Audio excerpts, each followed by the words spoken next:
Hello everyone, welcome back to another episode of r/entitled people.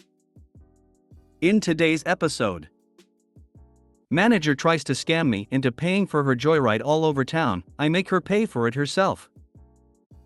Confronted while cooking in the park. I'm homeless or a hobo. My aunt felt entitled to my money. Before we get started, make sure to subscribe so you will never miss a video. So let's get started. Manager tries to scam me into paying for her joyride all over town. I make her pay for it herself. I had a very long commute to work, and some days when I was working late, I would take an Uber home, rather than go through the pain of changing several trains. It was expensive but comfortable.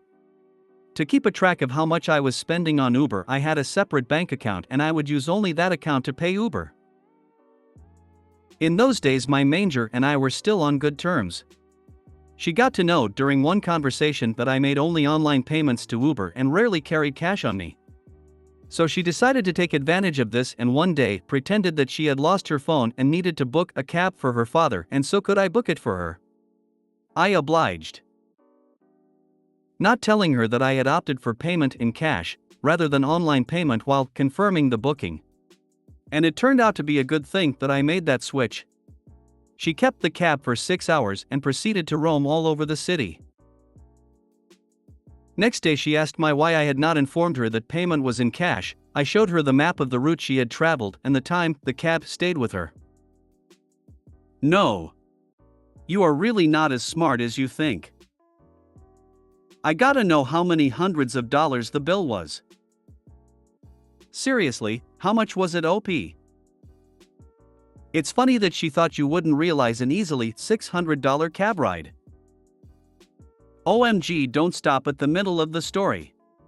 Tell us her reaction and how much the bill was. What a terrible person. She assumed it was auto-pay, that you just wouldn't notice hundreds of dollars. Not to mention, what person in this day and age would someone lose their phone and not be searching like mad looking for it? I've misplaced my phone once or twice, sure, but I never leave the house without it unless it's on its charger. Liar, and obviously a cheap scammer. I drive for Uber myself and you have to pay through the app because cash rides are not allowed. Some people still do it, but it can be more dangerous, or worse, people might not pay you. Thankfully you had a cab service that allowed cash payment. Confronted while cooking in the park. I'm homeless or a hobo. First off, I am homeless. I call myself a hobo.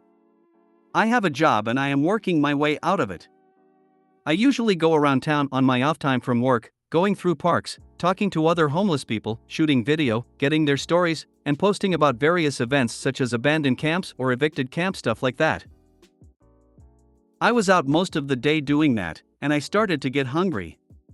I was in one of the forest parks around my city, in one of the parking lots by a rock.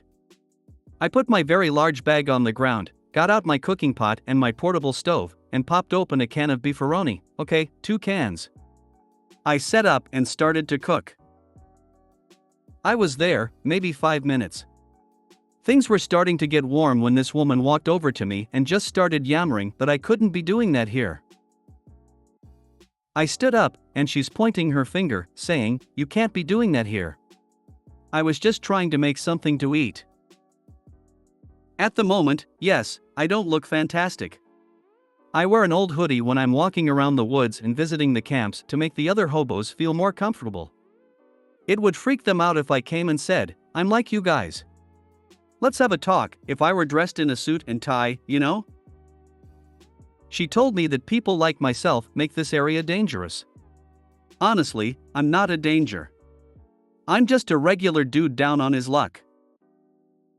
She called for me to leave, and I said, "Hey, I'm just trying to make myself lunch. Step off. I'm not doing anything wrong." She kicked my beefaroni over. I wanted to blow up. I wanted to throw words around, but I bit my tongue and said, "Fine, lady, piss off. I'm leaving. Thank you for ruining my only lunch." Now, people might wonder why I didn't do more, and honestly, I'm homeless. I can't. If I start up a scene, if I fight back or argue, I lose. The police are pretty brutal against us, homeless, even if we're in the right. So yeah, I just thought I'd share that story. Don't worry, I packed up, went back to where my camp is, and I had a couple of extra cans of beefaroni that I got from dumpster diving. There's nothing wrong with them, the cans were just bent. I'm so sorry. I hope this lady gets chronic diarrhea so she can't keep food in her stomach. May she stepped on Legos at every turn and everything she eats taste bland and chewy at the same time. Sorry man, that was shit of her to ruin your dinner. Hope things get better for you soon. Stay safe, Warman's sending good vibes your way. I think it's getting better day by day. I've got a job and my boss is holding most of my paycheck so I can hopefully get a place by December. Probably the end of December. May you meet kind people tomorrow and the days after, until you are housed again. Stay safe. I have a son out there. Every day I hope someone is kind to him. As a 60-year-old woman who loves to be outdoors in parks, I am so sorry that you experienced this. You matter and I'm sending you love and hugs. I believe in you and I will look for opportunities to extend kindness on your behalf if I run into similar circumstances.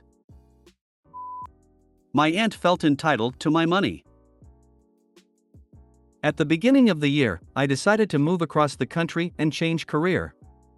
What I had not anticipated was that due to stupid French insurances laws, they cover agencies and homeowners for unpaid rent only if the renter is a student, not workers in training. I couldn't find anywhere to live. My aunt was living less than an hour away from where I would work, so I called her. She was about to move away from her old apartment and apparently didn't have enough room for me in her new place, so she offered to keep renting her old place while I finish my probation period, and then once I'm able to rent I'll move or rent the place myself.